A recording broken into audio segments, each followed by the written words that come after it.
യാ അല്ലാഹ്, ഈ മനുഷ്യന്റെ പിന്നാലെ ഒന്ന് എനിക്ക് കൂടണം, ഇയാൾ ചെയ്യുന്ന മഹാകർമ്മം എന്താണെന്ന് എനിക്കൊന്ന് അറിയണം. സ്വർഗത്ത് പോകുന്ന ഉറപ്പുള്ള ഈ 10 സഹാബികൾ, നമ്മൾ അശ്റത്തുൽ മുബശ്ശിരീൻ എന്ന് പറയില്ലേ, സ്വർഗത്തിൽ പോകുന്ന 10 പേർ, അത് ഒരു ഇരുത്തത്തിൽ നബി തങ്ങൾ ഒറ്റയടിക്ക് പറഞ്ഞ 10 പേരാ. ഒരുപാട് ആളുകൾക്ക് സ്വർഗം പറഞ്ഞു കൊടുത്തിട്ടുണ്ട് റസൂലുള്ളാഹി സ്വല്ലല്ലാഹു അലൈഹി വസല്ലം, ഒരുപാട് ആളുകൾക്ക്. അതിൽപ്പെട്ട ഒരാൾ ഇയാളാണ്.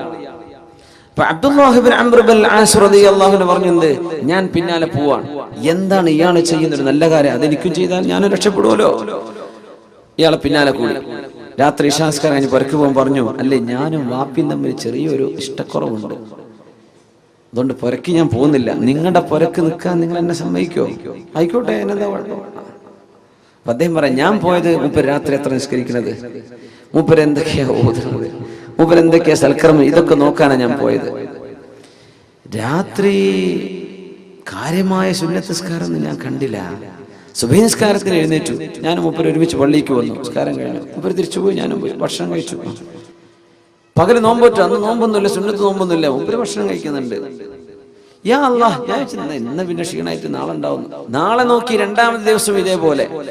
പിന്നെ 3 ദിവസമാണല്ലോ അതിഥി എന്ന പ്രയോറിറ്റി കിട്ടുക. 3 ദിവസം 3 ദിവസം കഴിഞ്ഞാൽ പിന്നെ സൽക്കാരൊക്കെ നിർത്തി നോർമൽ ഭക്ഷണം കഴിച്ചാൽ മതി എന്നാണ് അതിഥികൾ. അതിഥി എന്ന് പിന്നെ അപ്പൊ പറയില്ല. അപ്പോ 3ാമത്തെ ദിവസവും കാര്യമായ ഒരു മാറ്റം കാണില്ല. ആ സമയത്ത് ഇയാളോട് പറഞ്ഞു, അല്ല സഹോദര, നിങ്ങൾ വന്നിരുന്ന 3 സദസ്സുകളിൽ അല്ലാഹുവിന്റെ റസൂൽ നിങ്ങളുടെ വിശേഷണം പറഞ്ഞിട്ട് പറഞ്ഞു, സ്വർഗത്തിലേക്ക് പോകുന്ന ആളാണ്. നിങ്ങൾ ചെയ്യുന്ന വലിയ കർമ്മം എന്താ നോക്കാൻ വേണ്ടി ഞാൻ വന്നതാ. ഞാൻ കാര്യമായിട്ട് ഒന്നും കണ്ടിട്ടില്ല, ഞാനൊക്കെ ചെയ്യുന്ന അത്ര തന്നെ നിങ്ങളും ചെയ്യുന്നുള്ളൂ, അതുകൊണ്ട് ഞാൻ പോവാണ്. ഞാൻ വാപ്പാനായിട്ട് വലിയ കുഴപ്പമുണ്ടായിട്ട് ഞാൻ പറഞ്ഞതല്ല, ഇത് ഞാനൊരു ട്രിക്ക് ഉപയോഗിച്ചതാണ് പറഞ്ഞു. നിങ്ങൾ പറഞ്ഞ പോലെ അത്രയൊക്കെ തന്നെ ഉള്ളൂ, ഞാനൊന്നും ചെയ്യുന്നില്ല. എന്നാ ശരി കേട്ടോ, പോട്ടെ, അസ്സലാമു അലൈക്കും. പോയപ്പോ ഇയാൾ തിരിച്ചു വിളിച്ചു, ഇവിടെ വരിൻ, അബ്ദുല്ലാഹ് ഇബ്നു അംർ ഇബ്നുൽ ആസ്, വലിയൊരു സ്വഹാബിയുടെ മകനാണ് അബ്ദുല്ലാഹ് ഇബ്നു അംർ ഇബ്നുൽ ആസ് റളിയല്ലാഹു അൻഹു.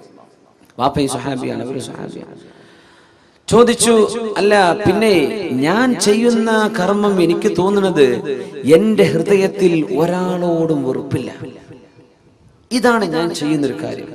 നിങ്ങളെ കണ്ട ഇബാദത്ത് അത്രയൊക്കെ തന്നെ എൻ്റെ അടുത്തുള്ളൂ. ഞാൻ വലിയ ഇബാദത്ത് എടുത്ത് മറിയുന്ന ആളൊന്നുമല്ല, വളരെ കുറച്ചുള്ളൂ. പക്ഷേ എൻ്റെ ഹൃദയത്തിൽ ആരോടും വെറുപ്പില്ല, ആരോടും ഒരു അസൂയയോ എന്ത് പകപോക്ക്, ഇതൊന്നും എൻ്റെ ഹൃദയത്തിലില്ല. അതെ, ശരി, എന്നായിക്കോട്ടെ.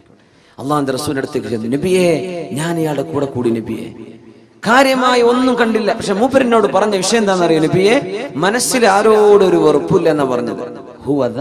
അതന്നെ അതിന് കാരണമെന്ന് റസൂലുള്ളാഹി സ്വല്ലല്ലാഹു അലൈഹി വസല്ലം. അത് തന്നെയാണ് സ്വർഗം കിട്ടാൻ കാരണം. ഫർള് നിസ്കരിക്കണം, ഫർളായ വാജിബായ കാര്യങ്ങളൊക്കെ ചെയ്യണം, കാര്യമായ അമലുകളൊന്നുമില്ല. ഹൃദയം കൊണ്ട് വലിയ അമല് ചെയ്യാൻ പറ്റും. ഹൃദയം കൊണ്ട് ചെയ്യുന്ന അമലതാ.